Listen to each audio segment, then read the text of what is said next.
নজিরবিহীন পাহাড়ি ঢলে ধ্বংসস্তূপ নেপালের ৩ জেলা, ৩৩২ মরদেহ উদ্ধার। ২৮ দেশের প্রায় ১,৫০০ পর্যটক নিখোঁজ, নেই বাংলাদেশি আটক পড়ার তথ্য। নেপালে হতাহতের ঘটনায় সংসদে শোক প্রস্তাব। মক্কা নিরাপত্তা জোটে এখনই যোগ দেওয়ার সিদ্ধান্ত নেয়নি বাংলাদেশ। লুটের অস্ত্র উদ্ধারে কমিটি গঠন। রাষ্ট্রপতির সঙ্গে সিইসির বৈঠক। সেপ্টেম্বরে স্থানীয় সরকার নির্বাচনের তফসিল। বছরের শেষ দিকে হবে প্রথম ধাপের ভোট, জানালেন প্রধান নির্বাচন কমিশনার। বর্জ্য থেকে বিদ্যুৎ উৎপাদনে বিনিয়োগে আগ্রহী চীন। চুক্তি সেপ্টেম্বরে এগিয়ে নিতে চায় রাজনৈতিক সম্পর্ক। ৩ বস্তিতে আবাসন নির্মাণে দেবে ১০,০০০ কোটি টাকা। থেকে জুলাই অভ্যুত্থান, সব আন্দোলনের অনুপ্রেরণা জাতীয় কবি। সমাধিতে শ্রদ্ধা জানিয়ে রিজভী। ৩১ আগস্ট থেকে শিক্ষা প্রতিষ্ঠানে নজরুল প্রতিযোগিতা।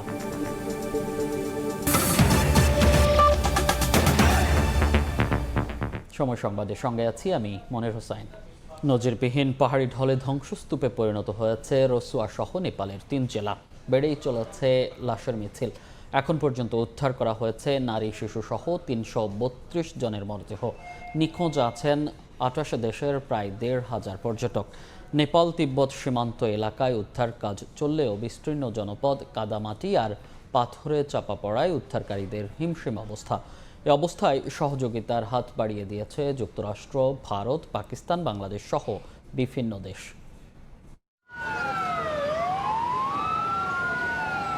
আবারও ক্ষতবিক্ষত হিমালয় কন্যা নেপাল। ২০১৫ সালের ভয়াবহ ভূমিকম্পের ১০ বছর পর এবার প্রলয়ঙ্করী পাহাড়ি ঢলে লণ্ডভণ্ড দেশটির তিব্বত সীমান্তবর্তী ৩ জেলা। মাইলের পর মাইল কেবল ধ্বংসস্তূপ, কাদামাটি আর পাথরে চাপা পড়েছে বাড়িঘর, রাস্তাঘাট সহ সবকিছু। স্রোতের তোরে ভেসে গেছে সড়ক, সেতু, বিদ্যুৎ কেন্দ্র। নিশ্চিহ্ন জনপদ জুড়ে এখন কেবল হাহাকার।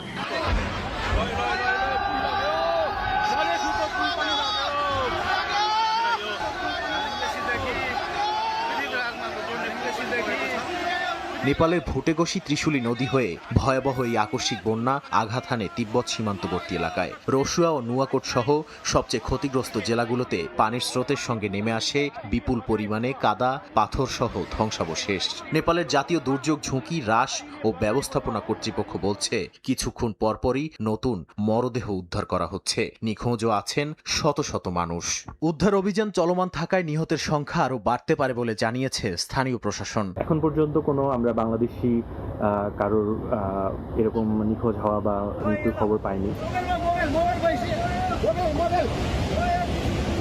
ধ্বংসের মাত্রা এতটাই ভয়াবহ যে বহু এলাকায় এখনো পৌঁছানো যাচ্ছে না। বিদ্যুৎ নেই, সড়ক যোগাযোগ বিচ্ছিন্ন, নেই ইন্টারনেটও। কোথাও পুরো গ্রামই পানির স্রোতে নিশ্চিহ্ন হয়ে গেছে। নেপালি সেনাবাহিনীর প্রায় ২,০০০ সদস্য স্থল ও আকাশপথে উদ্ধার অভিযানে অংশ নিয়েছে। হেলিকপ্টারে চলছে আটকে পড়াদের উদ্ধার ও ত্রাণ পৌঁছানোর কাজ।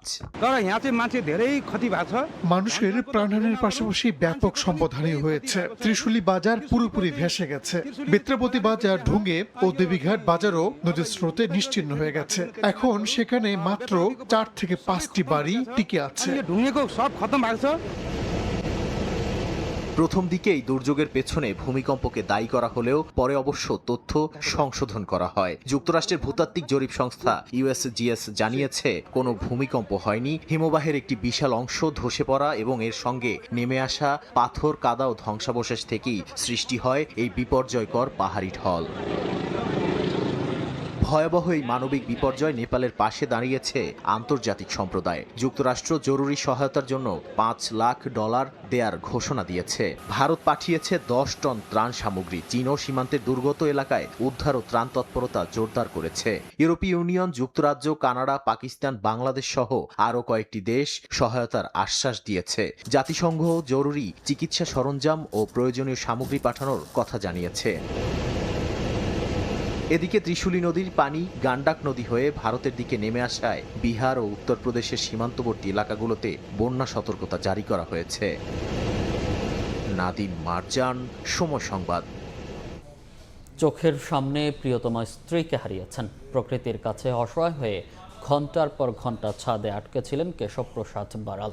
অন্যদিকে মৃত্যুকে খুব কাছ থেকে দেখেছেন জীবিত উদ্ধার হওয়া ৯২ বছর বয়সী কেদারনাথ পারাজুলি। নেপালের ভয়াবহ বন্যায় উদ্ধারের পর সেই ভয়াবহ ঘটনার স্মৃতিচারণ করেছেন ভুক্তভোগীরা। প্রকৃতির কাছে যেন একটু করুণা ধার চাচ্ছেন এই বৃদ্ধা। সর্বস্ব হারিয়ে চোখে মুখে এখন শুধুই বিষাদের ছায়া। এমন শত শত হৃদয় বিদারক গল্পের জন্ম দিয়েছে নেপালের আকস্মিক পাহাড়ি ঢল। বন্যার পানি দ্রুত বাড়তে থাকায় ঘরের ছাদে আশ্রয় নিয়েছিলেন কেশব প্রসাদ বারাল, কিন্তু পানির স্রোত এতটাই ভয়াবহ ছিল যে তার ঘরের ওপরের তলাও তলিয়ে যায়। এর মধ্যেই কাদার নিচে চাপা পড়েন তার স্ত্রী। ছাদে আটকে থাকা বারাল প্রায় 4 থেকে 5 ঘন্টা পর হেলিকপ্টারে উদ্ধার হন। বেঁচে ফিরলেও স্ত্রীকে হারানোর শোক কাটিয়ে ওঠার সুযোগ নেই তার। ভয়াবহ সেই মুহূর্তের কথা বলতে গিয়ে এখনো আতঙ্ক আর অসহায়ত্বের কথা উঠে আসে তার কণ্ঠে। আমি ছাদে ছিলাম, তখন বন্যার পানি প্রায় ছাদ পর্যন্ত পৌঁছে যায়। প্রায় 1 ঘন্টা পর পানি কিছুটা কমে আসে। এরই মধ্যে আমার স্ত্রী ভূমিধসের নিচে চাপা পড়ে যায়। 4-5 ঘন্টা পর একটি হেলিকপ্টার এসে আমাকে উদ্ধার করে। একই রকম ভয়াবহ অভিজ্ঞতার মুখোমুখি হন 92 বছর বয়সী কেদারনাথ পারাজুলি। বন্যার পানি নেমে যাওয়ার পরও ঘরের মেঝে ভরেছিল কাদায়, ফলে নিজের থাকার জায়গায় ফিরে যাওয়ার কোনো উপায় ছিল না তার। শেষ পর্যন্ত উদ্ধার করে তাকে নিরাপদে সরিয়ে নেওয়া হয়। আমরা উপরের তলায় ছিলাম, বন্যার পানি উঠে পুরো তলাটি ডুবে যায়, ঘরের মেঝে কাদায় ভরে যায়। খুব কাছেই আমার বাসা ছিল, কিন্তু কাদার কারণে আমি সেখানে যেতে পারিনি। শুধু বারাল কিংবা পারাজুলি নন, এ দুর্যোগে বেঁচে যাওয়া আরও অনেক মানুষ এখন আশ্রয় নিয়েছেন নিরাপদ স্থানে। স্থানীয়দের দাবি, ত্রিশুলি বাজার সহ নদীর পাশের কয়েকটি এলাকা প্রায় পুরোপুরি নিশ্চিহ্ন হয়ে গেছে। বন্যার আগে মানুষকে সতর্ক করা হলেও আকস্মিক পানির তোড়ে অনেকেই ঘর থেকে প্রয়োজনীয় জিনিসপত্র সরিয়ে নেয়ার সুযোগ পাননি। এমন ভয়াবহ স্মৃতি হয়তো কখনোই ভুলে যেতে পারবেন না এই ভুক্তভোগীরা। মালিহা সুহরওয়ার্দী, সময় সংবাদ। নেপালে ভয়াবহ বন্যা ও ভূমিধসের ঘটনায় এখন পর্যন্ত কোনো বাংলাদেশি হতাহতের খবর পাওয়া যায়নি বলে জানিয়েছেন পররাষ্ট্রমন্ত্রী ডক্টর খলিলুর রহমান। বলেন, জীবিত অথবা মৃত কারো খবর পাওয়া গেলে তাদের ফিরিয়ে আনতে দ্রুত পদক্ষেপ নেবে সরকার। মাননীয় প্রধানমন্ত্রীর পক্ষ থেকে, বাংলাদেশের জনগণের পক্ষ থেকে নেপালে যে ভয়াবহ প্রাকৃতিক দুর্যোগ ঘটেছে সে বিষয়ে আমাদের সহমর্মিতা, আমাদের শোক জ্ঞাপন করেছি। আমরা তাদেরকে সর্বাত্মক সহযোগিতা অফার করেছি। মন্ত্রী মহোদয় আমাকে বললেন যে তারা এখনও অ্যাসেস করছেন যে কী কী ড্যামেজ হয়েছে এবং কী ধরনের সহায়তা তাদের প্রয়োজন, এবং আজকে সন্ধ্যা কিংবা কালকের ভিতরে তিনি এসে আমাদেরকে জানাবেন। আমরা তৈরি আছি। কোনো বাংলাদেশি এতে অ্যাফেক্টেড হয়েছেন কি না, যদি হয় তাহলে পরে আমাদেরকে যেন জানান এবং আমরা তাদের সঙ্গে সম্পূর্ণভাবে সহযোগিতা করব। নেপাল ট্র্যাজেডিতে হতাহতদের স্মরণে জাতীয় সংসদে শোক প্রস্তাব গ্রহণ করা হয়েছে। বিকেলে ত্রয়োদশ সংসদের 3য় অধিবেশনের শুরুতে এই শোক প্রস্তাব গ্রহণ করা হয়। পরে অধিবেশন কার্যক্রমের অংশ হিসেবে সম্পূরক প্রশ্নের উত্তরে পররাষ্ট্রমন্ত্রী ডক্টর খলিলুর রহমান জানান, মক্কা চুক্তিতে ইতিবাচকভাবে দেখলেও এখনই এতে সম্পৃক্ত হওয়ার সুযোগ নেই বাংলাদেশের। আরেক প্রশ্নের উত্তরে পররাষ্ট্রমন্ত্রী জানান, নতজানু পররাষ্ট্রনীতির কবর রচনা করা হয়েছে। প্রধানমন্ত্রী তারেক রহমানের নেতৃত্বে পররাষ্ট্রনীতি ইস্যুতে মাথা উঁচু করে চলবে বাংলাদেশ। সম্পূরক প্রশ্নের জবাবে স্বরাষ্ট্রমন্ত্রী সালাউদ্দিন আহমদ জানান, আইন শৃঙ্খলা পরিস্থিতিতে বৈপ্লবিক না হলেও দৃশ্যমান উন্নতি হয়েছে। আপনারা অনুগ্রহ করে স্বরাষ্ট্রমন্ত্রীর বক্তব্য শুনবেন। এই প্যাক্টটিকে ইতিবাচক হিসেবে দেখছি। এতে যোগদান করার বিষয়টি এখনো আসেনি, কারণ এটা নির্ভর করছে যারা এই প্যাক্টের সদস্য তাদের অভিপ্রায়ের উপর। তারা যদি অভিপ্রায় প্রকাশ করেন বাংলাদেশকে এই প্যাক্টে নেবার জন্য, তাহলে পরে আমরা নিশ্চয়ই সেটা ইতিবাচকভাবে বিবেচনা করব। এখানে কোথায় কি ব্যর্থতা আছে বলতে হবে, মানে স্পিকার স্পেসিফিক্যালি ঢালাওভাবে স্বরাষ্ট্রমন্ত্রী ব্যর্থ হয়েছে বা আইন শৃঙ্খলা রক্ষাকারী বাহিনী ব্যর্থ হয়েছে বা এই সরকার আইন শৃঙ্খলা পরিস্থিতি উন্নতি হয় নাই, এগুলো পল্টনা বক্তব্য চলে। এটা সংসদে তথ্যভিত্তিক কথা বলতে হবে। যদি কোনো স্পেসিফিক ঘটনার কথা আপনারা বলেন, সেই ঘটনার প্রেক্ষিতে আমরা 300 বিধিতে বক্তব্য দিতে পারবো, মানে স্পিকার। সৌদি আরবে আগুনে নিহত 16 বাংলাদেশের মধ্যে 9 জনের মৃতদেহ দেশে আনা হয়েছে। হজরত শাহজালাল আন্তর্জাতিক বিমানবন্দরে কথা বলছেন পররাষ্ট্র প্রতিমন্ত্রী শামা ওবায়েদ। সরাসরি যাচ্ছি সেখানে। আমরা সকলে মর্মাহত। আমরা আল্লাহর মাগফিরাত কামনা করছি, আল্লাহ যেন ওনাদেরকে বেহেশত নসিব করেন। আজকে আমরা 9 জনকে আনতে সক্ষম হয়েছি।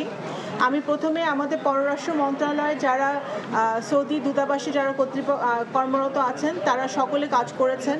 আমাদের মন্ত্রণালয়ে ঢাকায় সকল কর্মকর্তারা কাজ করেছেন যে যত শীঘ্রই সম্ভব আমরা আমাদের ভাইরা যারা চলে গেছে আমাদেরকে তাদেরকে আমরা ফিরিয়ে আনতে পারি। আমি সৌদি সরকারকে ধন্যবাদ জানাতে চাই যে সৌদি সরকার সব রকম সহযোগিতা আমাদেরকে করেছেন। এখানে এমবাসি প্রতিনিধিও আজকে উপস্থিত আছে যে আমাদের ভাইদেরকে ডেড বডি আমরা শীঘ্রই আনতে পারি। আপনাদেরকে বলে রাখতে চাই যে আরও 7 জনের ডেড বডি এখনও আনা বাকি আছে। তাদের শনাক্ত চলছে, যেহেতু একটি আগুন লেগেছিল এবং অত্যন্ত দুরবস্থায় হয়ে গিয়েছিল আমাদের যারা ওখানে কর্মরত ছিলেন ভাইরা। তো তাদের একটা শনাক্ত করার জন্য একটা ডিএনএ টেস্ট করতে হবে। তাদের পরিবারের সাথে যোগাযোগ করা হয়েছে এবং পরিবারের সহযোগিতায় ডিএনএ টেস্টটা সম্পন্ন হলে আমরা কিভাবে তাদের আইডেন্টিফিকেশন করে দেশে ফিরিয়ে আনতে পারি সেই কাজটি কিন্তু আমাদের মিশন করছে। আমাদের সবাই কর্মরত আছে, বিশেষ করে প্রবাসী কল্যাণ মন্ত্রণালয়ের সকলে আমাদেরকে সহযোগিতা করছে এই কাজটি করার জন্য। আবারও একটি কথাই বলতে চাই যে এই মৃত্যুটি কোনো মৃত্যুই কাম্য নয়, বিশেষ করে এই সরাসরি যুক্ত ছিলাম বিমানবন্দর থেকে, সেখানে কথা বলছেন পররাষ্ট্র প্রতিমন্ত্রী শামা ওবায়েদ। বঙ্গভবনে রাষ্ট্রপতি মির্জা ফখরুল ইসলাম আলমগীরের সঙ্গে সাক্ষাৎ করেছেন প্রধান নির্বাচন কমিশনার। বৈঠকে স্থানীয় সরকার নির্বাচনের সার্বিক প্রস্তুতি এবং বিভিন্ন বিষয় নিয়ে আলোচনা হয়েছে। বিকেলে ব্রিফিংয়ে কথা জানিয়েছেন সিইসি। বলেন, সেপ্টেম্বরে ঘোষণা করা হবে স্থানীয় সরকার নির্বাচনের তফসিল। বছরের শেষ দিকে হবে প্রথম ধাপের ভোট। দেশের 23তম রাষ্ট্রপতি মির্জা ফখরুল ইসলাম আলমগীরের সঙ্গে প্রধান নির্বাচন কমিশনারের এটি প্রথম সাক্ষাৎ। বৃহস্পতিবার দুপুরে সিএসি এএমএম নাসির উদ্দিনের নেতৃত্বে কমিশনার আব্দুর রহমান এল মাসুদ, মোহাম্মদ আনোয়ারুল ইসলাম, সানাউল্লাহ সহ ইসি সচিবালয়ের ঊর্ধ্বতন কর্মকর্তারা বঙ্গভবনে যান। রাষ্ট্রপতির সঙ্গে সাক্ষাতের পর বিকেলে ব্রিফিং করে সিএসি বলেন, ত্রয়োদশ জাতীয় নির্বাচন অত্যন্ত সুন্দর ও সফল হয়েছে বলে জানিয়েছেন রাষ্ট্রপতি। সেই ধারা বজায় রেখে আসন্ন স্থানীয় সরকার নির্বাচন নিরপেক্ষ এবং গ্রহণযোগ্য করতে প্রস্তুতির কথা রাষ্ট্রপতিকে জানিয়েছে কমিশন। বারবার করে উনি বলেছেন যে আপনারা দিয়েছেন, খুব শান্তিপূর্ণভাবে নির্বাচনটা হয়েছে, খুব ভালোভাবে নির্বাচন হয়েছে, দেশে বিদেশে প্রশংসিত হয়েছে, এরকম একটা নির্বাচন আপনারা দিয়েছেন। আমি এটার পরে বললাম যে স্যার, আমরা তো একইভাবে স্থানীয় সরকার নির্বাচনটাও করতে চাই। স্থানীয় সরকার নির্বাচনটাও আমরা very professionally in a very credible manner আমরা করতে চাই এবং ওনার জন্য এই ব্যাপারে ওনার সহায়তা চেয়েছি আমরা। সেপ্টেম্বরেই স্থানীয় সরকার নির্বাচনের তফসিল দেয়া হবে বলে জানান প্রধান নির্বাচন কমিশনার। পার্টিকুলারলি ওই যে ঠাকুরগাঁওয়ের জন্য আবার একটা বাই ইলেকশন আছে, ওটাও আমার 90 দিনের মধ্যে শেষ করতে হবে। এটা 90 দিনের মধ্যে শেষ করতে গেলে তাহলে যাতে ক্ল্যাশ না হয়, কারণ আমার তো ইউনিয়ন পরিষদ তো ঠাকুরগাঁও আছে, সেটা ক্ল্যাশ যাতে না হয় সেটা ইনশিওর করে আগাতে হচ্ছে আমাদেরকে। ইন এনি কেস আমার মনে হয় আমরা এই সেপ্টেম্বরের মধ্যে একটা শিডিউল দিতে পারবো। স্থানীয় সরকার নির্বাচনে সেনাবাহিনী মোতায়েনের পরিকল্পনার কথা জানান প্রধান নির্বাচন কমিশনার। এম এ আজিম, সময় সংবাদ, ঢাকা। রাষ্ট্রীয় দায়িত্ব পালনে সম্পূর্ণ দল নিরপেক্ষভাবে কাজ করবেন বলে জানিয়েছেন রাষ্ট্রপতি মির্জা ফখরুল ইসলাম আলমগীর। সকালে বঙ্গভবনের দরবার হলে বঙ্গভবনের কর্মকর্তা ও কর্মচারীদের নিয়ে অনুষ্ঠিত রাষ্ট্রপতির প্রথম দরবারে তিনি একথা বলেন। দেশ, রাষ্ট্র ও জনগণের স্বার্থই হবে তার একমাত্র লক্ষ্য বলে জানান তিনি। বঙ্গভবনের কর্মকর্তা কর্মচারীদের উদ্দেশ্যে রাষ্ট্রপতি বলেন, দেশের মানুষের প্রতি ভালোবাসা, সম্মান ও আনুগত্য রাখতে হবে। বঙ্গভবন হলো রাষ্ট্রীয় মর্যাদা ও সার্বভৌমত্বের প্রতীক, এর মর্যাদা অক্ষুণ্ণ রাখতে হবে। কর্মকর্তা কর্মচারীদের প্রতি রাষ্ট্রীয় ব্যয়ের ক্ষেত্রে সাশ্রয়ী, দায়িত্বশীল এবং অপচয় রোধের আহ্বান জানান তিনি। দেশের সার্বভৌমত্ব, আমি এখন সম্পূর্ণভাবে একজন দল নিরপেক্ষ মানুষ এবং আমার রাষ্ট্রপতি হিসেবে দায়িত্ব গ্রহণ করার পরে আমি সব কিছুর রাজনীতির ঊর্ধ্বে আমি থাকবো বলেই আমি শপথ নিয়েছি।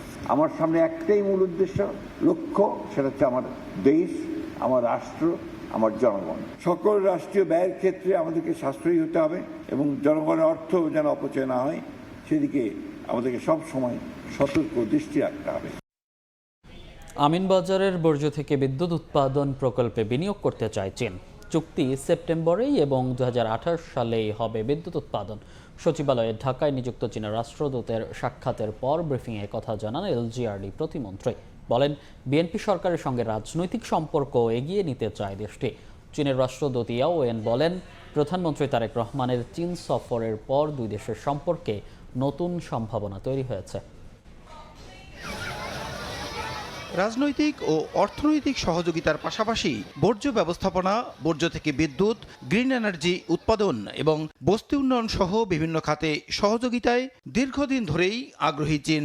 প্রধানমন্ত্রী তারেক রহমানের চীন সফরের পর এসব খাতে বিনিয়োগের আগ্রহ আরও বেড়েছে চীনের। বৃহস্পতিবার সকালে সচিবালয়ে এলজিআরডি মন্ত্রী ডক্টর আব্দুল মঈন খান ও প্রতিমন্ত্রী মীর শাহে আলমের সঙ্গে বৈঠক করেন চীনের রাষ্ট্রদূত ইয়াও ওয়েন। বৈঠক শেষে বলেন, প্রধানমন্ত্রীর সাম্প্রতিক চীন সফরের পর দুই দেশের সম্পর্ক নতুন সম্ভাবনা তৈরি হয়েছে। মোংলা বন্দর ও তিস্তা প্রকল্প সহ নবায়নযোগ্য জ্বালানি খাতে বাংলাদেশে বিনিয়োগে আগ্রহের কথা জানান তিনি। Honorable Prime Minister, very successful visit, a landmark visit. We decided to build China-Bangladesh Community for Shared Future in the new year. It is new definition for China-Bangladesh cooperation. So under this framework, we are moving forward in cooperation in all the area, especially economic cooperation. বিনিয়োগের পাশাপাশি BNP সরকারের সঙ্গে চীন রাজনৈতিক সম্পর্ক বাড়াতে চায় বলে জানান এলজিআরডি প্রতিমন্ত্রী। বর্জ্য থেকে বিদ্যুৎ উৎপাদন প্রকল্পে বিনিয়োগে সেপ্টেম্বরে চুক্তি হবে চীনের সঙ্গে। ওয়েস্ট এনার্জি প্রজেক্টটা তাদের দেশের কোম্পানি করছে। 1.5 বছরের মধ্যে তারা জাতীয় গ্রিডে 42 মেগাওয়াট বিদ্যুৎ জাতীয় গ্রিডে তারা ওখান থেকে দিবেন। চুক্তি স্বাক্ষরের অনুষ্ঠান রয়েছে চায়নাতে 2 সেপ্টেম্বর। আর 21 টাকা 70 পয়সা সেন্ট হিসাবে আমরা বিদ্যুৎ তাদের কাছ থেকে ক্রয় করব, মানে 25 টাকা ইউনিট। এটা এমনিতে মনে হচ্ছে অনেক বেশি, কিন্তু আমাদের লাভটা হচ্ছে অন্য জায়গায়। আমাদের ময়লা আবর্জনাগুলো তো তারা ধ্বংস করে দিচ্ছে এবং সেখানে যে ময়লা আবর্জনা ওয়েস্ট থাকছে সেখান থেকে জৈব সার হচ্ছে। রাজধানীর গুলশান, মহাখালী ও কড়াইল বস্তির উন্নয়নে আবাসন নির্মাণে প্রায় 10,000 কোটি টাকা বিনিয়োগে চীন রাজি বলেও জানান প্রতিমন্ত্রী। আধুনিক আবাসন ব্যবস্থা যেখানে তারা ফ্রি বসবাস করতে পারবে আর কি, এটা প্রায় 10,000 কোটি টাকার প্রজেক্ট। তারা বলেছে যে পুরোটা যদি একসাথে আমরা নাও পারি, আমরা প্রায়োরিটি বেসিসে পর্যায়ক্রমে আমরা এখানে ইনভেস্ট করব। চীন থেকে যুদ্ধ বিমান কেনার বিষয়ে জানতে চাইলে কোনো মন্তব্য করেননি কেউ। প্রসূন আশিস, সময় সংবাদ, ঢাকা। নির্বাচনের প্রতিশ্রুতি অক্ষরে অক্ষরে পালন করা হবে বলে জানিয়েছেন প্রধানমন্ত্রীর উপদেষ্টা ও বিএনপির স্থায়ী কমিটির সদস্য নজরুল ইসলাম খান। বলেন, দেশ পুনর্গঠনে সবাইকে নিয়ে কাজ করতে চায় সরকার। দুপুরে জাতীয় প্রেস ক্লাবে সাবেক প্রধানমন্ত্রী কাজী জাফর আহমেদের 11তম মৃত্যুবার্ষিকী উপলক্ষে স্মরণ সভায় এই কথা বলেন তিনি। যত আসন সমর্থন তত দায় বাড়ে, দায়বদ্ধতা বাড়ে। এই যে মানুষগুলি যারা আমাদেরকে ভোট দিয়েছে, এই যে মানুষগুলি যারা আমাদের উপর আস্থা স্থাপন করেছে, তাদের সংকট সমস্যা সমাধানের দায়িত্ব অতি অবশ্যই আমাদের, এবং সেটা পালন করতে হবে। এবং পালন করতে হবে আমাদের যে নির্বাচনী প্রতিশ্রুতি তার আলোকে। রাজনীতির মাঠে নতুন আলোচনা বিরোধী দলের ছায়া মন্ত্রিসভা। সরকারের কাজের জবাবদিহি এবং স্বচ্ছতা নিশ্চিতে এই কাঠামো তৈরির কাজ করছে জামাত। বিশেষজ্ঞরা বলছেন, ছায়া মন্ত্রিসভার ধারণা বাস্তবতায় রূপ পেলে টেকসই হবে দেশের গণতন্ত্র। বিস্তারিত শফিক মুন্সির রিপোর্টে। শ্যাডো ক্যাবিনেট তৈরি করার কথা বলেছিলাম, তিনি জানিয়েছেন যে একটা শ্যাডো ক্যাবিনেট তারা ইতিমধ্যে করে ফেলেছেন। আমি আমার দাবি অব্যাহতভাবে জানিয়ে রাজনীতির মাঠে এখন তুমুল আলোচনার বিষয় জামায়াতের শ্যাডো ক্যাবিনেট বা ছায়া মন্ত্রিসভা। জানা গেছে দলটির সংসদ সদস্য, জ্যেষ্ঠ নেতৃবৃন্দ এবং বিশেষজ্ঞদের সমন্বয়ে গঠিত হচ্ছে এই ছায়া মন্ত্রিসভা। এখন পর্যন্ত প্রায় 2 ডজন নেতাকে বিভিন্ন মন্ত্রণালয়ের প্রধান করে এগিয়ে চলছে এই কাঠামোর প্রস্তুতিমূলক কাজ। এরই মধ্যে শুরু হয়েছে তালিকা তৈরির কাজও। ছায়া মন্ত্রিসভায় প্রধানমন্ত্রী হিসেবে থাকছেন ডাক্তার শফিকুর রহমান। এছাড়া পররাষ্ট্রমন্ত্রী ডাক্তার আব্দুল্লাহ মোহাম্মদ তাহের, স্বরাষ্ট্রমন্ত্রী ডক্টর হামিদুর রহমান আজাদ, স্থানীয় সরকার মন্ত্রী মিয়া গোলাম পরোয়ার এবং অর্থমন্ত্রী হিসেবে সাইফুল আলম খান মিলনের নাম। দলটির অন্যান্য শীর্ষ নেতৃবৃন্দের মধ্যে এহসানুল মাহবুব জুবায়ের, রফিকুল ইসলাম খান এবং মাওলানা আব্দুল হালিম থাকবেন গুরুত্বপূর্ণ দায়িত্বে। থাকছেন নাজিবুর রহমান মোমেন, শিশির মনির সহ আলোচিত কেউ কেউ। জামায়াতের নীতি নির্ধারণী পর্যায়ের নেতারা বলছেন, মন্ত্রণালয়ের কাজের স্বচ্ছতা ও জবাবদিহিতা নিশ্চিত করতেই দলটির এই উদ্যোগ। রাজনীতির গুণগত মান পরিবর্তনে এ পদক্ষেপ ভূমিকা রাখবে বলেও প্রত্যাশা তাদের। প্রত্যেকটি মিনিস্ট্রি তার স্বচ্ছতা জবাবদিহিতা এনশিওর করার জন্য আমাদের যে পর্যবেক্ষণ, আমাদের যে সমালোচনা, আমাদের যে সাজেশন এবং প্রস্তাবনা পেশ করার আরেকটা জায়গা হচ্ছে ছায়া মন্ত্রী পরিষদ। বিশেষজ্ঞরা বলছেন, নানা প্রতিবন্ধকতার পরেও বিরোধী দলের এই উদ্যোগ সফল হলে গণতন্ত্র আরও শক্তিশালী হবে। একটা শ্যাডো ক্যাবিনেট করা, এটা হচ্ছে একটা গঠনমূলক রাজনীতি বা গণতান্ত্রিক চর্চা। এই ক্যাবিনেটটা বেসিক্যালি সমালোচনাকে স্পেশালাইজ করা, যে এক এক মন্ত্রণালয়ের সমালোচনা এক একটা টিম করবে। বাংলাদেশে নতুন হলেও বিশ্বের বিভিন্ন দেশে ছায়া মন্ত্রিসভার অস্তিত্ব রয়েছে। শফিক মুন্সি, সময় সংবাদ, ঢাকা। কর্মসংস্থান নিয়ে পুরনো তথ্য দিয়ে নতুন সরকারের সমালোচনা করে বিতর্কের জন্ম দিয়েছে গবেষণা প্রতিষ্ঠান সিপিডি। গবেষকরা বলছেন, তাদের ভুলের মাসুল গুনতে হতে পারে অন্য প্রতিষ্ঠানকে। প্রশ্ন উঠতে পারে স্পর্শকাতর বিষয়ে গবেষণা ফলাফলের গ্রহণযোগ্যতা নিয়ে। এই ঘটনায় সিপিডি আনুষ্ঠানিকভাবে ভুল স্বীকার করলেও যে প্রতিষ্ঠানের তথ্য ব্যবহার করা হয়েছে তারা কোনো ব্যাখ্যা বা প্রতিক্রিয়া দেয়নি। ৯৫টি কারখানা বন্ধ হয়েছে। বিশেষ করে আমাদের এইটা হলো গাজীপুর, সাভার, আশুলিয়া, নারায়ণগঞ্জ, নরসিংদী এলাকাতে, এবং প্রায় ৬২,০০০ মানুষ কাজ হারিয়েছে বলে আমাদের হিসাব। গেল ২৪ আগস্ট নতুন সরকারের প্রথম ৬ মাসের অর্থনৈতিক পর্যালোচনায় গবেষণা প্রতিষ্ঠান সিপিডি জানায়, চলতি বছরের জানুয়ারি থেকে অগস্ট পর্যন্ত দেশের ৩টি প্রধান শিল্পাঞ্চলে ৯৫টি কারখানা বন্ধ হয়। কর্মহীন হয়েছেন ৬১,৮৮১ জন। গবেষণা পদ্ধতিতে বলা হয়, এতে ব্যবহার করা হয়েছে গণমাধ্যম সহ বিভিন্ন প্রাথমিক ও মাধ্যমিক উৎসের তথ্য। এ তথ্য দ্রুত ছড়িয়ে পড়লে সমালোচনার মুখে পড়ে কর্মসংস্থান সৃষ্টিতে সরকারের চলমান কর্মকাণ্ড। কয়েক ঘন্টা পরই ফ্যাক্ট চেকিং মাধ্যম দ্য ডিসেন্ট জানায় যে প্রতিবেদনের তথ্য ব্যবহার করা হয়েছে তা চলতি বছরের নয়, ২০২৪ থেকে ২০২৫ সালের ফেব্রুয়ারি পর্যন্ত বন্ধ কারখানার পরিসংখ্যান, যা গেল বছরের ৫ মার্চ প্রকাশ করেছিল প্রথম সারির একটি দৈনিক পত্রিকা। পরদিন মঙ্গলবার ভুলের ব্যাখ্যা দিয়ে গণমাধ্যমে দুঃখ প্রকাশ করে সিপিডি জানায়, কারখানা বন্ধ ও শ্রমিকদের কর্মহীন হয়ে পড়ার তথ্য নেওয়া হয়েছিল ২২ আগস্ট ঢাকা ট্রিবিউনে প্রকাশিত একটি প্রতিবেদন থেকে। আমাদের দিক থেকে যেটা আমরা স্বীকার করে নিয়েছি সেটা হলো যে একটা পত্রিকার তথ্যের উৎস হিসেবে এটা যে ওই পত্রিকাটি ভুল করেছিল সেইটা আমরা চেক করার সুযোগ আমরা পাই নাই। খুব দ্রুত একটা অ্যাসেসমেন্টের দরকার হয়, সেটার ব্যাপারে আমরা চিন্তা ভাবনা করছি যে এটা আমরা করতে পারি কিনা। সরকারি জরিপ আসার আগ পর্যন্ত যেই গ্যাপটা আছে। গবেষকরা বলছেন, স্পর্শকাতর বিষয়ে তথ্য দেওয়ার ক্ষেত্রে আরও সতর্ক হওয়ার দরকার ছিল। প্রতিষ্ঠার পর থেকে অর্থনীতির বিভিন্ন সূচকের সমালোচনায় সরব গণমাধ্যমের আস্থা অর্জন করা প্রতিষ্ঠান সিপিডির। কারখানা বন্ধ হয় এবং সম্পূর্ণ বেকারত্বের প্রকৃত চিত্রটা তুলে ধরতে পারলে আরো ভালো হতো। পরিস্থিতি হয়তো আরো খারাপ। দীর্ঘদিন ধরে হয়তো গবেষণা প্রতিষ্ঠানগুলো সমাজকে সার্ভিস দিচ্ছে, তো তাদের সম্পর্কে এক ধরনের সন্দেহ তৈরি হবে। ভবিষ্যতে তারা যেন এই ধরনের যে কোনো ধরনের পরিসংখ্যান যখন আসবে তখন তারা যেন আবার ক্রস চেক করে নেয়। এদিকে ঢাকা ট্রিবিউনও ২৫ আগস্ট বিকেলে তাদের তথ্য সংশোধন করে, কিন্তু কেন ভুল তথ্যে প্রতিবেদন প্রকাশ করেছিল এর কোনো ব্যাখ্যা দেয়নি দৈনিক পত্রিকাটি। ইয়ানুর শিফাত, সময় সংবাদ, ঢাকা। স্বাধীনতা, জুলাই অভ্যুত্থান সব আন্দোলনের অনুপ্রেরণা ছিলেন জাতীয় কবি কাজী নজরুল ইসলাম। ভোরে ঢাকা বিশ্ববিদ্যালয়ে কবির সমাধিতে শ্রদ্ধা নিবেদন শেষে বিএনপির ভারপ্রাপ্ত মহাসচিব রুহুল কবির রিজভী বলেন, বৈষম্য জুলুমের প্রতিবাদ করতে শিখিয়েছে নজরুলের কবিতা।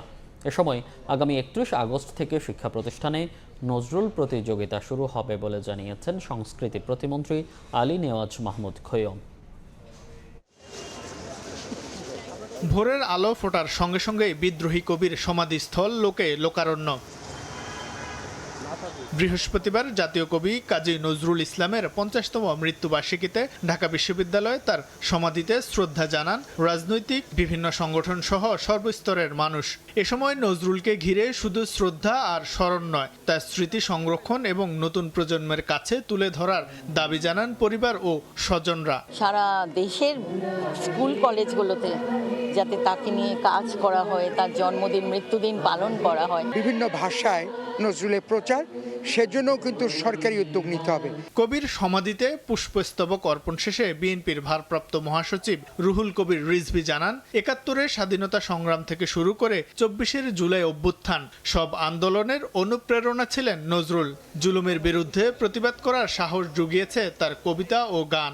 স্বাধীনতা যুদ্ধ, স্বাধীনতা আন্দোলন, আমাদের গণতান্ত্রিক আন্দোলন ৯০-এর এবং ২৪-এর জুলাইয়ের যে গণ অভ্যুত্থান, গণজাগরণ, প্রত্যেকটিতে যারা রাজপথে থেকে ভয়ঙ্কর স্বৈরাচারকে উৎপাটিত করেছে, যারা দুঃশাসনের অবসান ঘটিয়েছে, সেই সমস্ত তরুণ, কিশোর, শিশুরা নজরুলের গান গাইতে গাইতে রাস্তায় নেমেছে।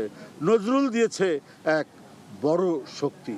জাতীয় জাদুঘরে পুনরায় নজরুল কন্যার স্থাপনের কথা জানিয়েছে সংস্কৃতি বিষয়ক প্রতিমন্ত্রী আলী নেওয়াজ মাহমুদ। নজরুলের সৃষ্টিকর্মকে আজকে জাতির সামনে তুলে ধরা খুব জরুরি আমরা মনে করেছি। তার অংশ হিসেবে জাদুঘরে অন্যান্য শুধু বিভিন্ন জায়গায় এগুলো আমরা করার চেষ্টা করছি। আগামী ৩১ আগস্ট থেকে দেশের শিক্ষা প্রতিষ্ঠানগুলোতে নজরুল প্রতিযোগিতা শুরু হবে বলেও জানান প্রতিমন্ত্রী। ৩১শে আগস্ট সারা দেশের শিক্ষা প্রতিষ্ঠান ভিত্তিক আমাদের সাংস্কৃতিক প্রতিযোগিতা শুরু হচ্ছে। শাহিন আলম, সময় সংবাদ, ঢাকা। প্রেম, সাম্য আর বিদ্রোহ, ৩ সুরেই তার কণ্ঠ ছিল অনন্য। শোষিতের পক্ষে, অন্যায়ের বিরুদ্ধে তার কলম ছিল অপ্রতিরোধ্য। জাতীয় কবি নজরুল ইসলামের ৫০তম মৃত্যুবার্ষিকীতে কবিকে স্মরণ করছে পুরো দেশ। কবির সৃষ্টি ও দর্শন নতুন প্রজন্মের মাঝে ছড়িয়ে দিতে নজরুল বর্ষ পালন করছে সরকার। বিস্তারিত জানাচ্ছেন ফাতেমাতুজ জোহরা। বল উন্নত মম শির, শির নেহারি আমারি নত শির ওই শিখর হিমাদ্রির। এই উচ্চারণে যে কবি পরাধীনতার শৃঙ্খল ভাঙার স্বপ্ন দেখেছিলেন তিনি কাজী নজরুল ইসলাম। দারিদ্র্য আর নানা প্রতিকূলতার মধ্যেও বেড়ে ওঠা নজরুল খুব অল্প বয়সেই যুক্ত হন সাহিত্য ও সংস্কৃতির সঙ্গে। ব্রিটিশ বিরোধী আন্দোলন, শোষণ, বঞ্চনা আর বৈষম্যের বিরুদ্ধে তার লেখনী হয়ে ওঠে প্রতিবাদের প্রতীক। সব দেশে সব কালে ঘরে ঘরে তিনি মানুষের জ্ঞাতি। ভারতে জন্ম নেয়া নজরুলের সঙ্গে বাংলাদেশের সম্পর্ক কেবল সাহিত্য আর সংস্কৃতির নয়, জড়িয়ে আছে রাষ্ট্রীয় ইতিহাসের সঙ্গেও। ১৯৭২ সালে কবিকে সপরিবারে বাংলাদেশে নিয়ে আসা হয়, দেওয়া হয় নাগরিকত্ব ও জাতীয় কবি মর্যাদা। এরপর রাষ্ট্র ও সমাজের নানা পর্যায়ে নজরুল চর্চা পেয়েছে নতুন মাত্রা। জিয়াউর রহমানও ছিলেন নজরুলের কবিতা ও ভাবাদর্শের অনুরাগী। বছর জুড়ে এবারই প্রথম জাতীয় কবি নজরুলকে নিয়ে হচ্ছে নানা আয়োজন। কবির ১২৭তম জন্মজয়ন্তী থেকে আগামী বছর ২৫ মে পর্যন্ত নজরুল বর্ষ হিসেবে পালন করছে সরকার। আমাদের বাংলাদেশের জন্যই কবি মনে হতো যে জন্মেছিলেন। তার কবিতার মধ্যে বাংলাদেশ কথাটাও এসেছিল অনেক আগেই তার কবিতায়, তার কথায়। অগ্নিবীণার ঝংকারে জাতীয় কবি শিখিয়েছিলেন অন্যায়ের সামনে মাথা নত না করার প্রত্যয়। প্রেম, দ্রোহে তিনি শিখিয়েছিলেন মানব মুক্তির উচ্ছ্বাস। ধর্মের বিভাজন নয়, মানবতাকেই বড় করে দেখেছেন নজরুল। আবহমান কাল থেকে উনি ছিলেন, উনি আছেন এবং ভবিষ্যতেও এরকম বারবার যখনই আমাদের এরকম ক্রান্তিকাল আসবে, যখনই আমরা ক্রাইসিসে পড়ব, সেই সময়ে তারুণ্য বারবার তাকে খুঁজে নেবে। নজরুলকে কোনো একটি সময়, দল কিংবা রাজনৈতিক পরিচয়ের মধ্যে আটকে রাখা যায় না। তিনি লিখেছিলেন মানুষের জন্যে, অন্যায় ও প্রতিবাদের বিরুদ্ধে। তার সাম্যের বাণী বৈষম্যের বিরুদ্ধে, আর তার মানবতাবাদ আজও সমাজকে পথ দেখায়। অর্ধশতাব্দী পরও নজরুলকে স্মরণ শুধু তার মৃত্যুবার্ষিকীতে সীমাবদ্ধ নয়। অন্যায়, অত্যাচার ও নিপীড়নের বিরুদ্ধে নজরুলের ভাষা আজও সমান প্রাসঙ্গিক। তাই সময় পেরোলেও নজরুল আজও বাঙালির সাহস ও অসাম্প্রদায়িকতার চিরন্তন প্রতীক। ফাতেমাতুজ জোহরা, সময় সংবাদ, ঢাকা। রংপুরে একই পরিবারের ৪ জনকে শ্বাসরোধে হত্যা করেছে সিদ্ধার্থ ও মুগ্ধ। তবে ময়নাতদন্তের রিপোর্টে ধর্ষণের আলামত পাওয়া যায়নি। দুপুরে ব্রিফিংয়ে পুলিশ আরও জানায়, গ্রেফতার দুজনের ডিএনএ নমুনা সংগ্রহ ও ডোপ টেস্ট করা হবে। এদিকে 4 মার্ডারের প্রকৃত রহস্য উদ্ঘাটনে নিরপেক্ষ তদন্তের দাবি জানিয়েছেন জামায়াতের সেক্রেটারি জেনারেল মিয়া গোলাম পরোয়ার। রংপুর জিলা স্কুলের অবসরপ্রাপ্ত শিক্ষক গণপতি চক্রবর্তী সহ একই পরিবারের 4 জনকে হত্যাকাণ্ড নিয়ে বৃহস্পতিবার সকালে সংবাদ সম্মেলন করেন Rangpur metropolitan police commissioner Abdul মাবুদ। আসামি সিদ্ধার্থ ও মুগ্ধের জবানবন্দির তথ্য তুলে ধরে তিনি বলেন, ময়না তদন্তে 4 জনকে শ্বাসরোধে হত্যার প্রমাণ মিলেছে, তবে ধর্ষণের কোনো আলামত পাওয়া যায়নি। সকালে গণপতি স্যার ছাদে হাঁটতে এসে তাদের দেখে ফেলে ধমক দেয় এবং জোরে জোরে বলে, তোরা এত সকালে এখানে কি করিস? তখন তাদের মাথা কাজ করছিল না, তারা মান সম্মানের ভয়ে গামছা দিয়ে টান মেরে ফেলে। মুগ্ধ স্যারের স্ত্রীকে মারার পর সেই গামছা দিয়ে আবার দুজনে একসাথে মেয়ের গলায় পেঁচায়। বাচ্চাটা সিদ্ধার্থকে দেখে বলে, সিদ্ধার্থ দাদা তুমি এখানে কেন? বাচ্চাটাকে তারা কাপড় দিয়ে গলা পেঁচিয়ে মেরে ফেলে। গ্রেফতার 2 জনের ডিএনএ নমুনা সংগ্রহ ও ডোপ টেস্ট করা হবে বলেও জানান পুলিশ কমিশনার। আমাদের যে 2 জন অভিযুক্ত এরেস্ট আছে, সিদ্ধার্থ দাস, মুগ্ধ দাস, তাদের ডোপ টেস্টের প্রক্রিয়া, ডিএনএ স্যাম্পলের প্রক্রিয়া, এগুলা আমাদের আন্ডার প্রসেস। তদন্তের নানা দিক নিয়ে সাংবাদিকরা প্রশ্ন করলে তা এড়িয়ে যান পুলিশ কমিশনার। এদিকে দুপুরে নগরীর জামায়াতে ইসলামীর মহানগর কার্যালয়ে সংবাদ সম্মেলনে দলটির সেক্রেটারি জেনারেল মিয়া গোলাম পরোয়ার বলেন, 4 হত্যাকাণ্ড নিয়ে জনমনে ধোঁয়াশা তৈরি হয়েছে। প্রকৃত ঘটনা উদ্ঘাটনে নিরপেক্ষ তদন্তের আহ্বান জানান তিনি।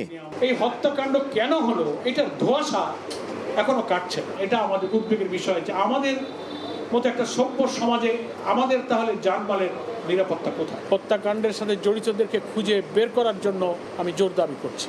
গত 22 আগস্ট রাতে রংপুর নগরীর মাছুয়াপাড়ায় নিজ বাসা থেকে শিক্ষক গণপতি চক্রবর্তী, তার স্ত্রী ও ছেলেমেয়ের মরদেহ উদ্ধার করে পুলিশ। নাজমুল ইসলাম নিশাদ, সময় সংবাদ, রংপুর।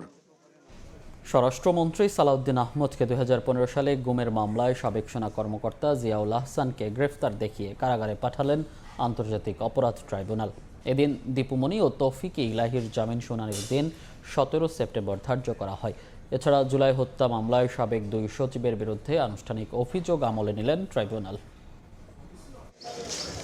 আওয়ামী সরকারের শাসনামলে আইন শৃঙ্খলা বাহিনীর পরিচয় দিয়ে উত্তরার একটি বাসা থেকে তুলে নিয়ে গুম করা হয় বিএনপি নেতা সালাউদ্দিন আহমদকে। সরকার পতনের পর 2025 সালের 3 জুন শেখ হাসিনা সহ 7 জনের বিরুদ্ধে ট্রাইব্যুনালে অভিযোগ দায়ের করেন তিনি।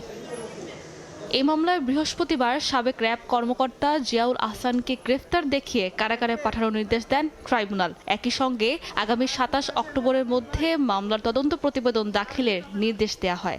ফ্যাসিস্ট রেজিমে গুম হয়েছিলেন এবং তাকে ভারতে নির্বাসিত করা হয়েছিল। এই ঘটনা আমরা আন্তর্জাতিক অপরাধ ট্রাইব্যুনাল আইনের অধীনে একটি মানবতা বিরোধী অপরাধ হিসাবে গণ্য করেছি এবং সেই মর্মে আমরা তদন্ত করছি। তদন্তে প্রাথমিকভাবে এই মামলার অন্যতম আসামি জনাব জিয়াউল আহসানের বিরুদ্ধে প্রাথমিক সম্পৃক্ততা পাওয়া যাওয়ায় তাকে আজকে এই ট্রাইব্যুনালে হাজির করা হয়েছিল। এদিকে জুলাই মানবতা বিরোধী অপরাধের মামলায় সাবেক স্বরাষ্ট্র সচিব জাহাঙ্গীর আলম ও সাবেক যুগ্ম সচিব ধনঞ্জয় কুমার দাসের বিরুদ্ধে আনুষ্ঠানিক অভিযোগ আমলে নিয়েছেন ট্রাইব্যুনাল। ধনঞ্জয়ের বিরুদ্ধে গ্রেফতারি পরোয়ানাও জারি করা হয়েছে। জুলাই গণঅভ্যুত্থানে স্বরাষ্ট্র সচিব এবং স্বরাষ্ট্র মন্ত্রণালয়ের যুগ্ম সচিব হিসাবে ওনারা এই আন্দোলন দমনে যে সকল অপরাধ করেছেন, ফ্যাসিলিটেট করেছেন, কমপ্লিসিট করেছেন। জুলাই হত্যাকাণ্ডের মামলায় এদিন দীপুমণি, আমির হোসেন আমু সহ সাবেক 9 মন্ত্রী এমপিকে হাজির করা হয়। সাবেক মন্ত্রী দীপুমণি ও তৌফিক ইলাহি চৌধুরীর জামিন শুনানির দিন আগামী 17 সেপ্টেম্বর ধার্য করেছেন ট্রাইব্যুনাল। সাবরিনা মজুমদার, সময় সংবাদ, ঢাকা। প্রথমবারের মতো সালমান শাহ হত্যার কোনো আসামিকে জিজ্ঞাসাবাদের সুযোগ পেল তদন্ত সংস্থা। মামলার আসামি অভিনেতা ডনকে আজ 5 দিনের রিমান্ড নেয়ার আদেশ দিয়েছেন ঢাকার সিএমএম আদালত। এতে সালমান শাহের মৃত্যুর অনেক গোপন তথ্য বেরিয়ে আসবে বলে আশা রাষ্ট্রপক্ষের আইনজীবীর। 30 বছর ধরে রহস্যের চাদরে ঢাকা পড়ে আছে চিত্রনায়ক সালমান শাহর মৃত্যুর ঘটনা। আদালতের নির্দেশে 2025 সালে হত্যা মামলা দায়ের করলে বিচার পাওয়ার আশা জাগে সালমানের পরিবারের মাঝে। বৃহস্পতিবারও ঢাকার সিএমএম আদালত প্রাঙ্গণে বিচার দাবিতে জড়ো হন সালমান ভক্তরা। মামলার পর বেশিরভাগ আসামি পালিয়েছে বিদেশে। সবশেষ 9 আগস্ট দেশ ছাড়ার সময় অভিনেতা আশরাফুল হক ওরফে ডনকে গ্রেফতার করে পুলিশ। পরে 7 দিনের রিমান্ড আবেদন করে সিআইডি। বৃহস্পতিবার ঢাকার সিএমএম আদালতে হয় ডনের রিমান্ড শুনানি। রাষ্ট্রপক্ষের আইনজীবী বলেন, জড়িতদের চিহ্নিত ও তাদের অবস্থান শনাক্তে ডনকে জিজ্ঞাসাবাদের প্রয়োজন। পরে 5 দিনের রিমান্ড মঞ্জুর করেন বিচারক। এই মামলার সঙ্গে আর কারা কারা জড়িত আছে এবং অন্যান্য আসামিদের অবস্থান জানার জন্য এবং এখানে যে টাকা পয়সার লেনদেন হয়েছে সেই বিষয়টা আমাদের দেখা দরকার। রাষ্ট্রপক্ষের আইনজীবী আরও বলেন, বিদেশে পলাতক সালমানের স্ত্রী সামিরা ও আজিজ মোহাম্মদ সহ সব আসামিকে দেশে ফেরাতে কাজ করছেন তারা। সবাই বিদেশ যাওয়ার নিষেধাজ্ঞা দেওয়া আছে, অনেকেই নিষেধাজ্ঞা দেওয়ার আগেই অনেকে বিদেশ চলে গেছে বা অনেকেও দেশের মধ্যে অনেকে আত্মগোপনে করা আছে, সেটা তদন্তকারী কর্মকর্তা দেখবেন। যদিও ডনের দেশ থেকে পালানোর অভিযোগ অস্বীকার করে শুনানিতে আসামিপক্ষের আইনজীবীরা বলেন, ওমরা পালন করতে যাচ্ছিলেন ডন, তার বিরুদ্ধে সুনির্দিষ্ট কোনো প্রমাণ নেই বলেও দাবি আইনজীবীদের। আসিফ মোহাম্মদ সিয়াম, সময় সংবাদ, ঢাকা। দেশের প্রতিরক্ষা শিল্পে আত্মনির্ভরতার নতুন দিগন্ত উন্মোচনের পথে বাংলাদেশ। চট্টগ্রামের 55 একরের জলিল টেক্সটাইলের জায়গায় গড়ে উঠছে আধুনিক সমরাস্ত্র তৈরির কারখানা।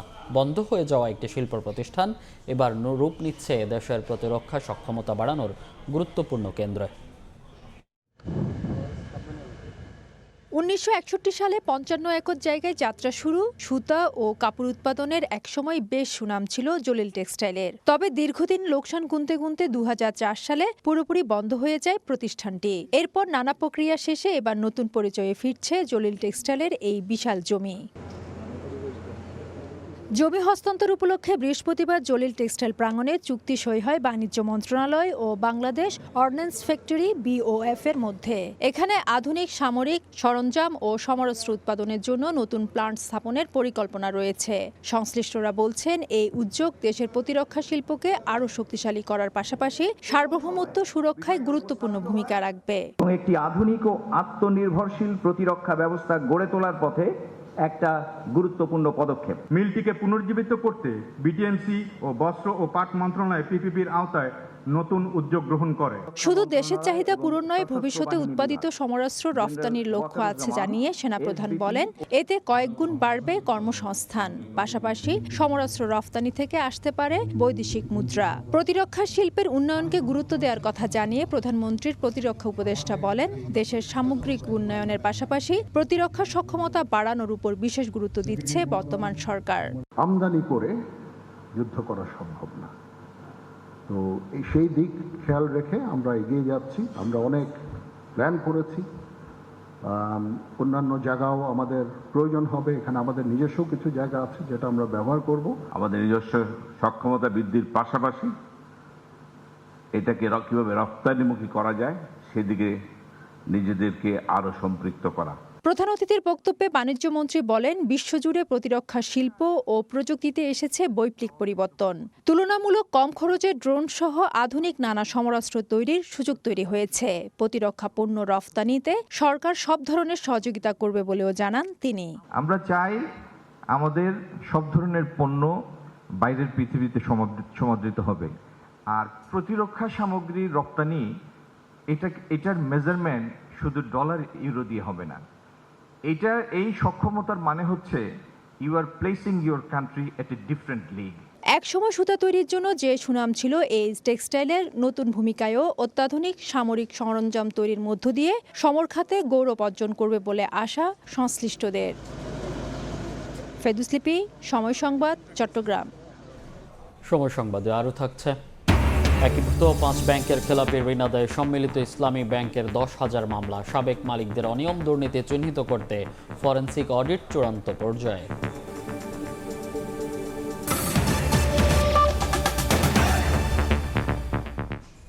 রাজধানীর সেগুনবাগিচায় দুদক কার্যালয়ের সামনের এলাকায় অভিযান চালিয়ে সরিয়ে দেওয়া হয় দোকানপাট ও অবৈধ স্থাপনা। উচ্ছেদের পর ফুটপাত কিংবা সড়ক দখলমুক্ত রাখা বড় চ্যালেঞ্জ বলে মনে করছেন ডিএসসিসি প্রশাসক। সুন্দর শহর গড়ায় নাগরিকদের সহযোগিতা চান তিনি। রাজধানীর দখল হয়ে যাওয়া ফুটপাত ও সড়ক উদ্ধারে নিয়মিত অভিযান পরিচালনা করছে ঢাকা দক্ষিণ সিটি কর্পোরেশন। বৃহস্পতিবার দুপুরে সেগুনবাগিচার দুদক কার্যালয়ের সামনে থেকে শুরু হয় অভিযান। এ সময় এসকেভেটর দিয়ে সরিয়ে দেওয়া হয় দোকানপাট ও অবৈধ স্থাপনা। উচ্ছেদের পর ফুটপাত কিংবা সড়ক দখলমুক্ত রাখায় বড় চ্যালেঞ্জ মনে করছেন ডিএসসিসির প্রশাসক। যারা ফুটপাতে ব্যবসা করেন তাদেরকে বলবো সিটি কর্পোরেশনের অনুমতি ছাড়া কেউ কোথাও ফুটপাতে ব্যবসা করতে পারবে না, আর কোনো রাস্তায় তো কোনো হকার বসতেই পারবে না। সিটি কর্পোরেশনের পক্ষে সবসময় নজরদারি সম্ভব নয় জানিয়ে সুন্দর শহর গড়ায় নাগরিকদের সহযোগিতা চান আব্দুস সালাম। আল্লাহ রাস্তায় আপনারা সবাই সচেতন হন, যেখানে যাকে থাকা দরকার, যেখানে আপনার ব্যবসা স্থল সেখানে ব্যবসা করেন, ফুটপাতে ব্যবসা করা যাবে না। ফুটপাত আপনি চিন্তা করে দেখেন, এখানে বলেন যে ফুটপাত দখল করে যেভাবে আছে এটা কি কোনো হলো? এদিন অবৈধ হকার উচ্ছেদে বড় ধরনের অভিযানেরও আভাস দেয় নগর কর্তৃপক্ষ। তানভীর হাসান মেঘ, সময় সংবাদ, ঢাকা। গ্রামীণ বাংলাদেশে ভূমির অধিকার ও নারীর প্রতি সহিংসতার সম্পর্ক সমস্যার সমাধান নিয়ে রাজধানীতে জাতীয় সেমিনার অনুষ্ঠিত হয়েছে। আলোচনায় উঠে আসে ভূমি নিয়ে বিরোধে নারীর নিরাপত্তাহীনতা, প্রান্তিক জনগোষ্ঠীর অধিকার ও বৈষম্যের বিষয়। সিরডাপ মিলনায়তনে ALRDর আয়োজনে সেমিনারে গবেষণার তথ্য ও সুপারিশ তুলে ধরেন সংশ্লিষ্টরা। ভূমির অধিকার নিশ্চিত করা, নারীর নিরাপত্তা ও নীতিগত পরিবর্তনের উপর গুরুত্ব দেন বক্তারা। মানবিক সমাজ গঠনে সরকারের উদ্যোগের কথাও জানান অর্থ পরিকল্পনা মন্ত্রণালয়ের উপদেষ্টা।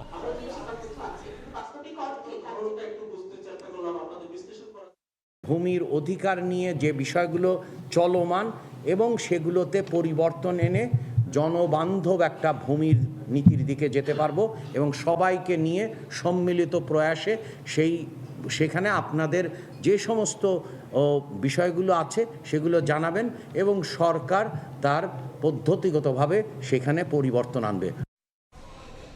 ৪১,০০০ কোটি টাকার তহবিল নিয়ে ১৭ ব্যাংকের সঙ্গে চুক্তির দিনেই সামনে এসেছে সম্মিলিত ইসলামী ব্যাংকের প্রায় ১০,০০০ ঋণ আদায় মামলা। সাবেক মালিকদের বিরুদ্ধে অনিয়ম দুর্নীতির ফরেনসিক অডিট চূড়ান্ত পর্যায়ে। ব্যাংক খাতের অর্থ ফিরিয়ে আনা ও বেসরকারি খাতে ঋণ প্রবাহ যোগান নিয়ে একাধিক বৈঠকে গুরুত্বপূর্ণ নির্দেশনা দেয় বাংলাদেশ ব্যাংক। ব্যাংকের অলস অর্থ উৎপাদনশীল খাতে বিনিয়োগ করে কর্মসংস্থান বাড়ানোর উদ্যোগের পাশাপাশি খেলাপি ঋণ আদায়েও চলছে জোর তৎপরতা। দ্বিমুখী চাপে ব্যাংক খাতে স্বস্তি ফেরাতে সরকার বন্ধ শিল্প কলকারখানা চালুর স্কিমের আওতায় এখন পর্যন্ত ৪১,০০০ কোটি টাকার তহবিল চূড়ান্ত করে ১৭ ব্যাংকের সাথে চুক্তি করেছে বাংলাদেশ ব্যাংক।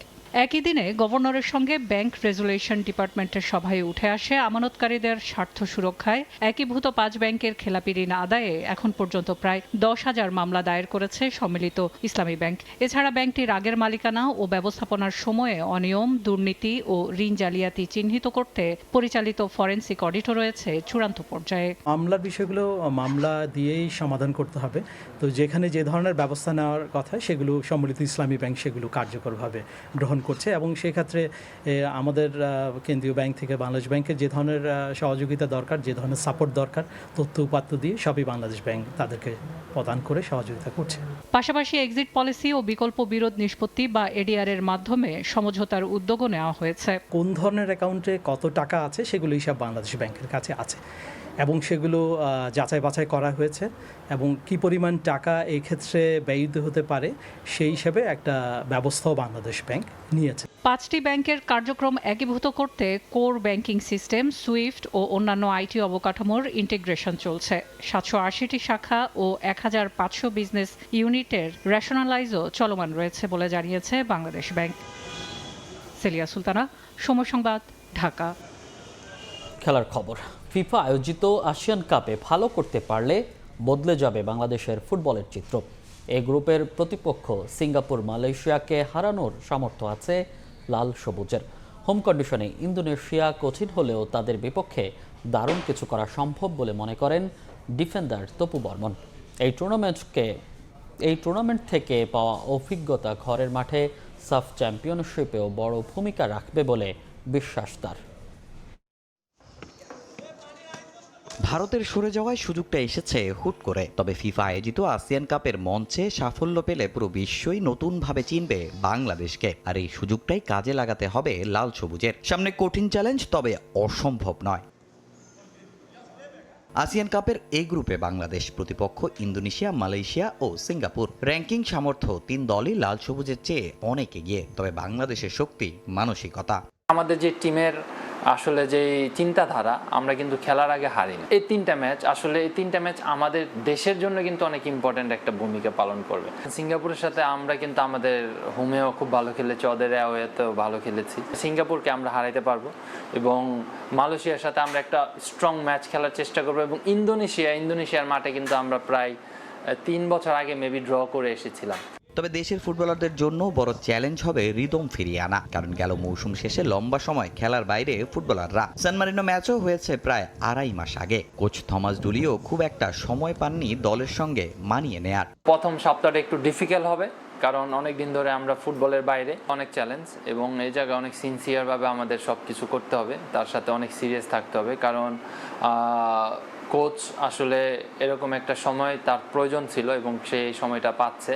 2টা বড় বড় অ্যাসাইনমেন্ট, এক ফিফা কর্তৃক এক টুর্নামেন্ট, তার সাথে আপনার ধরেন সাব ফুটবল।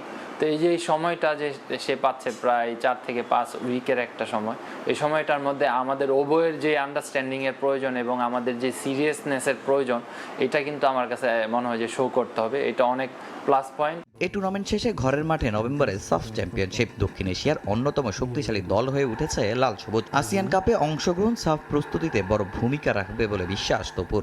আমরা আসলে যেই রেজাল্টের জন্য অপেক্ষা করছি সেটা হলো বড় মঞ্চে আমরা ভালো পারফর্ম করতে চাই এবং বড় টিমকে হারাইতে চাই এবং তার সাথে আমাদের নভেম্বর মাসে সাব ফুটবল, আসলে আমরা সাব জিততে চাই। এদিকে বাংলাদেশ ব্রাজিল প্রীতি ম্যাচ এসেছে আলোচনায়, এর বাস্তবায়ন চান তপুরা। আমাদের সাথে জয়েন করে আমার কাছে মনে হয় তামিম হোসেন, সময় সংবাদ। ফুটবলের জন্য। এ পর্যায়ে শীর্ষ সংবাদগুলো জানিয়ে দিচ্ছি আরেকবার।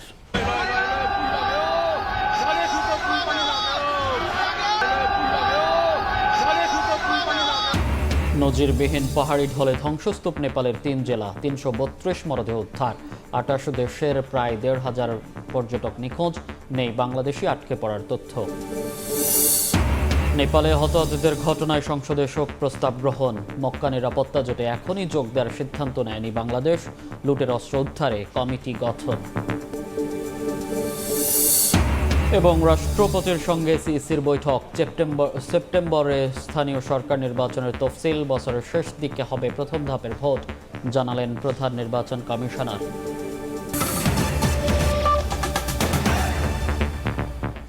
এ ছিল 5টার সময় সংবাদে। এরপর বাংলার সময় নিয়ে সঙ্গে থাকবেন সহকর্মী আলিশা ইসলাম। ধন্যবাদ মোদের। বাংলা সময় নিয়ে আসছি কিছুক্ষণ পর, সঙ্গে থাকুন সবাই।